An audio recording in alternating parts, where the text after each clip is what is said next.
اعوذ باللہ من الشیطان الرجیم، بسم اللہ الرحمن الرحیم۔ شوہر کی احتیاط ضروری ہے۔ ایک واقعہ سناتا ہوں۔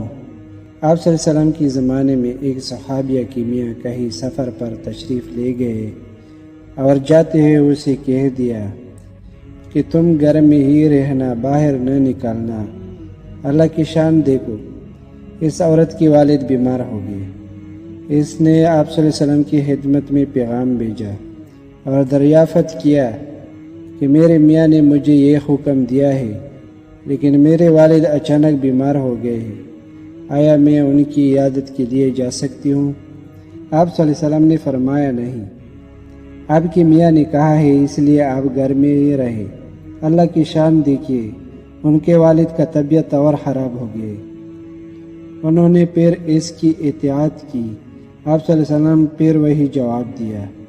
اللہ کا کرنا ایسا ہوا کہ اس عورت کے والد کا انتقال ہو گیا۔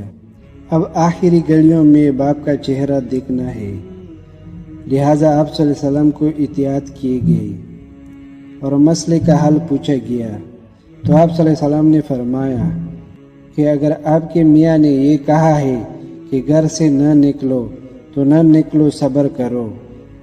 اندازہ لگائیں کہ اس عورت کے دل پر کیا گزری ہوگی۔ خیر، اس کے والد کی تدفین ہوگی۔ تدفین کے بعد آپ صلی اللہ علیہ وسلم نے اسے پیغام بھیجا کہ اللہ کی طرف سے یہ پیغام ملا ہے کہ تیرے اس صبر کی بدولت اللہ نے تیرے باپ کی بخش کر دی ہے۔ سبحان اللہ، سبحان اللہ، سبحان اللہ، کتنا بڑی بات ہوگی میرے دوستو۔ اللہ حافظ۔